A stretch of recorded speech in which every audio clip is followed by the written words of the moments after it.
Welcome back. Welcome back to the reality. Sa video. Okay guys, bumati naman kayo. Ikaw, ano sabi? Pauwi na tayo. Ano masabi? Salamat sa Diyos at mga kauwi na. Ikaw, ano masabi mo? Pauwi na. Di ba yun? Grabe, dami natutunan. Airport pa lang, grabe. Nakaplano na kami para sa inyong Mandakay na. Yes. Okay, ganun yung mga pangyayari dito. Ito na yung last na video ko. And next time na naman yun ulit. Dali nandito kami ngayon sa airport. Yung paboard na ngayon ibang mga kasama namin. Yung ibang kasamahan natin sa aeroplano. Going to Jensen na. And full of excitement, full of good news. Marami masyadong good news. Grabe. Ito yung masasabi ko more than the flight. Kasi naalala ko yung the flight na mga nangyari. Pero more than doon, ito na yung time na hindi na kailangan siya sinasabi kundi dapat ginagawa na. Yung conviction na talagang punong-puno na talagang gagawin na to ng maayos. At yung pag nag-goal setting, hindi lang siya basta ginaw lang, kundi talagang ginagawa ng paraan para maabot yung goal na yun.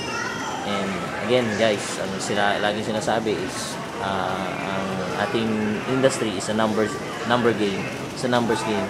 So kailangan natin na hatawin ng hatawin. Maraming numero, marami tayong huhugutin. Kasi ganun talaga itong negosyong pinasok natin. Pero of course, rewarding naman pag after nung mga hugot-hugot na yun. And may explain lang namin yung anong sinasabi namin numbers game na yan. Although maraming beses na natin narinig, pero ngayon lang siya talaga tumatak sa puso ng bawat isa. Excited kami para sa news. Grabe, mababaliw kayo sa good news. At matindi, nakakahiya kung hindi natin makukuha itong news na ito. Okay? And of course guys, kailangan natin na hindi na to papetiks-petiks. Alamin na natin yung deepest why natin. And pakita ko lang sa inyo kung anong nasa likod ko. Nandito kasi kami ngayon nakaupo sa mga ganyang upuan sa likod. So, yan, palobat na ako. And sa likod ko naman nito, dito yung aeroplano. Yan yung tarmac. So, marami dyan.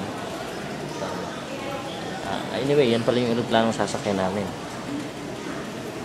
Flight ano nga tayo, mami? Flight? Basta Cebu Pacific. Flight J. Sigurado may Flight J yan. Flight J... 5J995. Oh, yun, 995. Flight 5J995. So, 5J995. see you guys in Jensen. And this is it. Hindi na to salita lang. Kundi, I tell you guys, matindi. Ang dami naming news.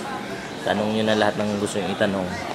Basta wag na tayong pumayag na walang mangyari. Dapat may mangyari na this time. Kasi ganda ng mga nangyari. And di na tayo papayag, di ba? Apply, hindi na tayo papayag. Yeah.